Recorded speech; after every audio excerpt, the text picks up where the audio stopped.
over the course of time, pitching ultralight shelters in, gosh, every environment I can imagine, from a forest to alpine tundra to slick rock to the granite slabs in the Sierras. What's the easiest shelter I've consistently had to pitch over and over in difficult situations? I was going to say a small mid, like my Khufu DCFB. Once you understand the geometry and the relationship between guiline, tension, and length at each of the corner guylines, and how that impacts the tension of the ridge lines that go from the stakes to the trekking pole peak. If you can master that geometry, a mid goes up really, really fast and really strong right away. So that's probably my number one pick. In terms of number two, trekking pole tents they're all finicky. But in terms of number two, at least if you're on flat ground and there's no undulations in the ground and you've got enough geometrical head to identify if your tent platform is rectangular or your tent footprint is rectangular, then the Durston X-Mid Pro is almost a no-brainer. So as long as you get that dialed in as a perfect rectangle, and then you can put the poles in and slide them up, and the tent is literally up and ready to crawl in. So it goes up really, really fast without having to like tweak trekking pole heights and all this kind of stuff. So in that respect, it's very much like a mid. I don't know of any other two trekking pole shelter that gives you that ability.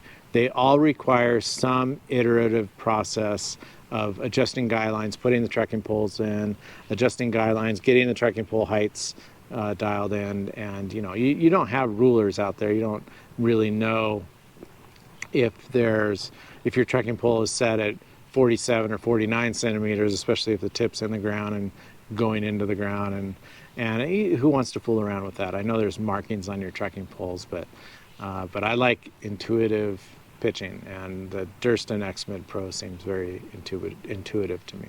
A tarp is my favorite shelter when it's not mosquito season like it is right now, but I like pitching a tarp most of the time. The connection you get with the outside world is so pure with a tarp, and putting fabric between you and nature, it does something. It's not a lot, but it does something. And so being able to peer out of your shelter and see trees and mountains, and it's an immersive experience, and it's really cool. And then when I'm using a tent, I really like tents that allow me to open doors and vestibules and allow me to see outside. Even if they have mesh bodies, having that connection is pretty neat. I really like two trekking pole tent designs that have two doors, two vestibules, and that you can open both doors on both sides wide open so that you can look through the whole thing. The dipole has that feature, and that improves your connection, improves your views, ventilation, and I really, really like tents that have that.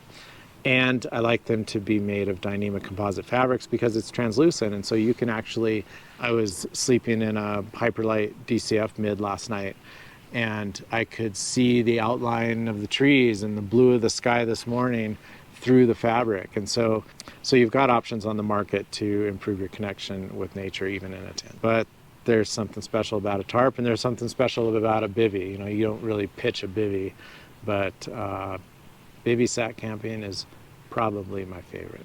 The stake I've probably fallen out of love with in my ultralight career is the titanium skewer, or they're 1/8 inch titanium bar stock. They come in various configurations, and they're light. They're 0.2 of an ounce. We manufactured these at Backpacking Light for many years when we had our store, and powder coated them orange so that you wouldn't lose them on the ground because they were kind of expensive. But these stakes just don't have any holding power, especially in a forest like this where the litter can be kind of deep and you need something that is either longer or thicker or both. The tent stake I love for a short 6-inch stake is the MSR carbon core. So this is a piece of carbon tubing with an aluminum sheath around it, and then it has a plastic head that makes it very easy to push in with your hands without your hands getting cut or bruised on the stake. And then I tie in some Spectra cord that's nice and bright, so it can help me find the stakes on the ground. So this one is I can't remember the exact diameter, but it's a little over probably 1/4 of an inch, and it has really, really good holding power. So for an ultralight stake, this is my pick for a stake with holding power.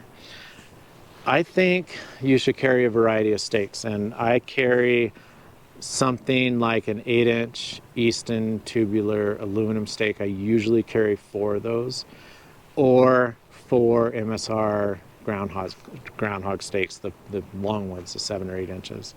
And the reason I do that is because I want the corners of my trekking pole tent to be absolutely rock solid, especially a tent like this, because I want to be able to crank down the tension as much as possible. That's one of the big mistakes I see people make in pitching ultralight shelters, is they do not crank the tension down. And you start digging into this and you realize they can't crank the tension down because their stakes don't have the holding power. So give me at least 4 stakes that have a lot of holding power. And then if I have a need for another, say, 4 stakes that need some holding power, where I need some tension, so maybe the mid panel side guy outs of a tarp, not the mid panel, but the hem. So maybe the guyline tie outs along the hem of a tarp, where I want to crank down some tension, but I don't need to do quite as much tension as the corners, then I'll go with the carbon core. And then if I have a need for additional stakes, or I need stakes for mid-panel guyline tie-outs that are just used to improve livability and volume inside the tent, then I might throw in a couple of skewers just for old time's sake. There are a lot of complex solutions to knots and guylines. I'm not a fan of complex, I like simple. And so the 2 main tensioning devices out there, and actually number 1 by a long shot, is the line lock. The problem with the line lock is that finer diameter cords can jam underneath the line lock, and they're a real pain to unjam when the tent's under tension. So you got to pull your tent stake out and fiddle with the cord in there and unjam it. And they jam frequently. Cam cleats solve a lot of those problems. The problem with cam cleats is it's harder to match cord diameter and cord type to a cleat that will prevent that cord from slipping. So that there's some engineering and study that needs to go in there if you're going to match a cord to a cam cleat properly. But cam cleats are far more secure when they're done right. There's all these crazy little machined aluminum and titanium parts that have been made by both cottage companies and larger manufacturers to make guylines easier. It never really caught on to me, and they were more expense and complexity than I thought was worth it. In terms of knots, I think you should know how to tie an overhand loop and a girth hitch, so that you can have guy lines with an overhand loop in one end that you can then girth hitch to a guy line attachment point on your shelter. The second knot I think you should know is a taut line hitch, so that when you're tying a tarp to a tree, you have a non-slip knot that is adjustable. And that's assuming you don't have an adjustable cam cleat or line lock tensioner on the tarp. You're tying your guy line directly to the tarp. And then I know there's a lot of people out there who are enamored with truckers hitches and McCarthy hitches and whatnot. And they're useful, but they're probably more complex and require more guy line length than you need. Stakes that have good holding power in loose soils and plenty of guy lines to secure in severe storm. 3 things that actually frighten me are deadfall. So pitching a tent around dead trees, especially when wind is in the forecast. Areas that get hammered by high winds. So I'm thinking of a plateau in Montana called the Hell Roaring Plateau, where wind spills off these 12,000 foot peaks and just comes like a freight train down the plateau, and in areas that are exposed to lightning. We're up here in the Rockies near Estes Park, Colorado, and we've had thunderstorms probably like clockwork 30 out of the last 40 days in the afternoons, and today was no exception.